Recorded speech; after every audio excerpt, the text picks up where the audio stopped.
Here we see our intrepid young protagonist Daniel off on his way to a dance battle with Kevin. He has a door in his way, but he just claps and it goes away. That's the strength of his will right there, folks.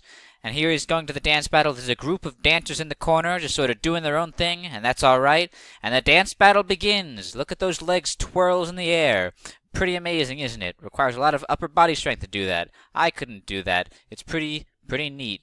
And now Daniel and Kevin are going to randomly go to one of the seven or eight locations surrounding them and go pick up a scroll there. This time they've chosen to go around to the back. You see that scroll there? It's a magic dancing scroll. They're going to pick it up. Who's that mysterious person in the corner? Could they have some relevance to the story? We may find out soon. And you see now Daniel picking up the scroll and the shooter in the corner coming. Now the shooter in the corner's location is random as well. If he ends up in the same room as Daniel and Kevin, he will shoot Kevin and kill him. But this time it appears that they have narrowly avoided that dark fate. The shooter has come into the center of the room where they are not.